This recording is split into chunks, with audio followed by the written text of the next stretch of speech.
Je regarde dans le rétroviseur les dernières années puisque le développement franchise, nous avons décidé de le réactiver officiellement en début 2011. Bon, 2011, sans surprise, pas d'ouverture. C'est un métier dans lequel il faut du temps pour amorcer la pompe. Comme dirait Laurent Bonnefou, on n'achète pas les hôtels comme des boîtes de petits pois sur étagère. 2012, 3 ouvertures. Quand je dis 3 ouvertures, nous avons tant des créations que des reprises d'établissements existants. 2013, 6 ouvertures sur la France, plus 2 à l'international, Portugal et Maroc. 2013, 8. Non, 2014, pardon, je suis en 2014, 8 ouvertures. Et l'année prochaine, j'en prévois 10. Quand je dis j'en prévois, tant que l'encre du contrat n'est pas sèche, tout peut arriver. Et encore des sujets arrivent là ces jours-ci que je n'imaginais même pas.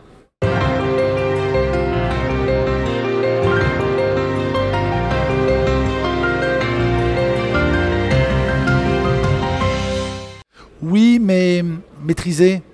Nous restons évidemment succursalistes puisque la pondération, il va falloir du temps avant que nous arrivions à égalité et ce n'est pas une volonté affirmée aujourd'hui.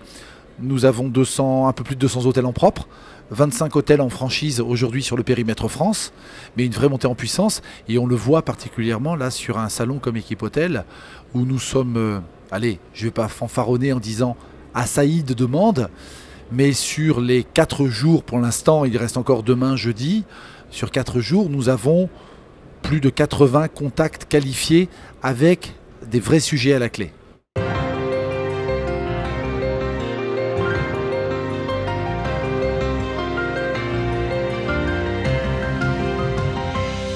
Le profil de l'investisseur, de l'hôtelier, il y a 2 profils. Certains hôteliers qui, à un moment donné, se disent comment je vais faire pour donner un coup de booster à mon taux d'occupation et à ma performance? Je viens voir BNB, mais tout comme ils viennent voir nos amis des groupes d'à côté, qui sont tous présents ici, et ils vont faire le choix en leur âme et conscience.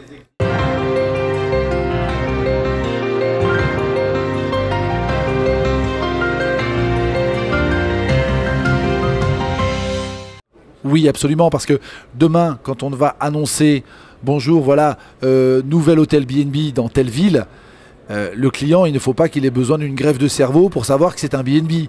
Donc, au-delà de l'enseigne, les codes de la marque doivent être présents. Des couleurs, des matières. C'est vraiment... Alors, d'aucuns le prendront mal, mais c'est à la tête du client. Quand je dis à la tête du client bâtiment, du client hôtel, on ne va pas avoir le même niveau d'exigence sur un bâtiment très ancien, dans lequel le temps s'est arrêté il y a fort longtemps, et un bâtiment qui a été ouvert il y a 2 ou 3 ans. Nous aurons le souci évidemment de ne pas trop bousculer l'investisseur.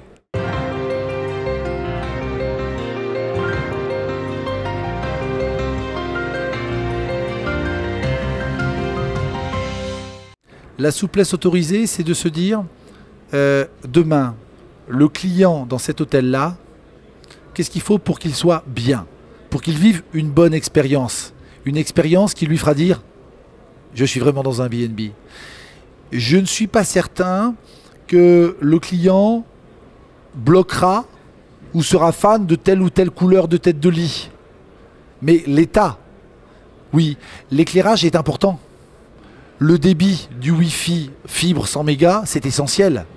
La qualité du couchage, que ce soit le matelas Bultex ou les oreillers couettes Drouot exclusifs BNB, sont essentiels. La pomme de douche également. Donc on va aller mettre les marqueurs, ce qui nous fait nous différencier justement de nos amis d'à côté.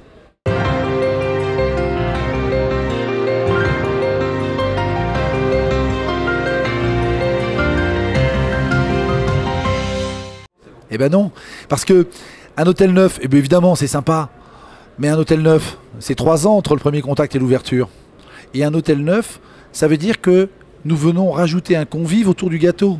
Ça veut dire qu'on vient beaucoup plus déstabiliser un marché. Je préfère moi que l'investisseur me dise « je reprends un hôtel existant, je le transforme, ça va marcher », plutôt que d'avoir un hôtel neuf qui restera désespérément vide. Donc, systématiquement, lorsque les franchisés, les candidats à la franchise frappent à notre porte, ceux qui n'ont pas d'hôtel, ceux qui viennent en disant « je veux construire un hôtel dans ma ville », je ne sais pas qui a dit « on a 2 oreilles et une bouche et pour écouter 2 fois plus qu'on ne parle », je tiens à entendre leurs arguments en termes de poumons économiques et touristiques. S'ils ont des arguments, ok, on y va en avant sur une construction. Maintenant, s'ils sont à peu près, je préfère les orienter sur une reprise d'établissement.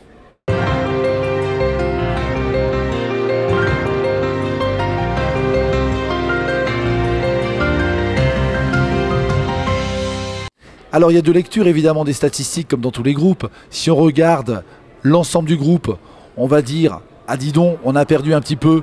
Mais c'est pas vrai. Nous sommes l'un des groupes qui se développe le plus. Comme nous avons beaucoup d'hôtels en ouverture et qui n'atteignent pas leur vitesse de croisière avant 4e année d'exercice, évidemment ça tire l'ensemble légèrement vers le bas versus N-1. En revanche, quand on regarde à périmètre constant, nous sommes en repli entre 0,5 et 1 point de taux d'occupation. C'est infime à l'heure où les indicateurs macroéconomiques sont beaucoup plus alarmistes.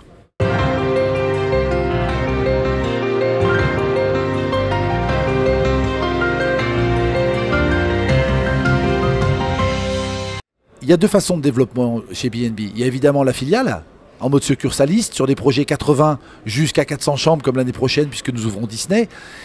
Après, ce que j'appelle les trous dans la raquette, il en existe encore au moins 70 pour la partie franchise. Donc je ne vais pas vous donner là à l'instant des noms de villes, beaucoup de potentiel.